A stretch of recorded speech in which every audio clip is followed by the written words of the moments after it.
আগামী জাতীয় সংসদ নির্বাচনে যেন ভোট চুরি না হয় সেজন্য প্রত্যেকটি ভোট কেন্দ্র পাহারা দেবে বাংলাদেশ জামায়াতে ইসলামী বলে মন্তব্য করেছেন দলটির কেন্দ্রীয় নির্বাহী পরিষদ সদস্য ও ঢাকা 12 আসনের এমপি প্রার্থী সাইফুল আলম খান মিলন। ত্রয়োদশ জাতীয় নির্বাচনকে সামনে রেখে ঢাকা 12 আসনের প্রচারণা উপলক্ষে রাজধানীর ফার্মগেটে বাংলাদেশ জামায়াতে ইসলামী শের-ই-বাংলা নগর দক্ষিণ থানা ও ঢাকা উত্তর আয়োজিত ছাত্র ও যুব সমাবেশে এসব কথা বলেন ঢাকা 12 আসনের সংসদ সদস্য প্রার্থী সাইফুল আলম খান মিলন।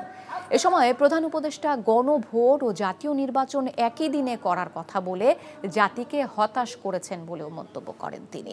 সার্বভৌমত্বের ভিত্তিতে ভারতের সাথে সুসম্পর্ক গড়ে তোলার প্রত্যাশা জানান জামায়াতের নেতা। কেন পাহারা দিব?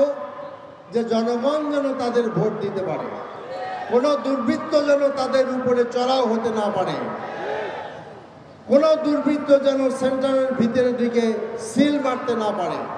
সেই কারণে আমরা এই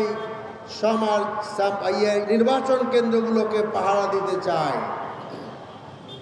এরপরে যদি ফেয়ার নির্বাচনে যেই আসে তাকে আমরা স্বাগত জানাবো।